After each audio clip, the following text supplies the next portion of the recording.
ஆதிவள்ளி கையிலை எல்லாம் ஆண்டவனை தேடுகிறார் ஆதிவள்ளி கையிலை எல்லாம் ஆண்டவனை தேடுகிறார் ஆண்டவனை காணாமலே அலறுகிறார் பார்வதியா அச்சூதனார் தங்கை அவள் அரணாருட மனைவி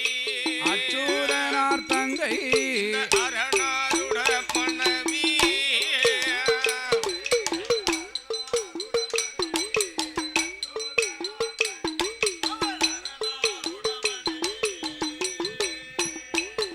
அந்த வாரவள்ளி கையிலையில பகவானை தேடு தேடுகிறார் பாரவள்ளி கையிலை எல்லாம் பகவானை தேடுகிறார் பகவானை காணாமலே பதறுகிறார் பார்வதியா பச்சமாலின் தங்கை அந்த பகவானுட மனைவி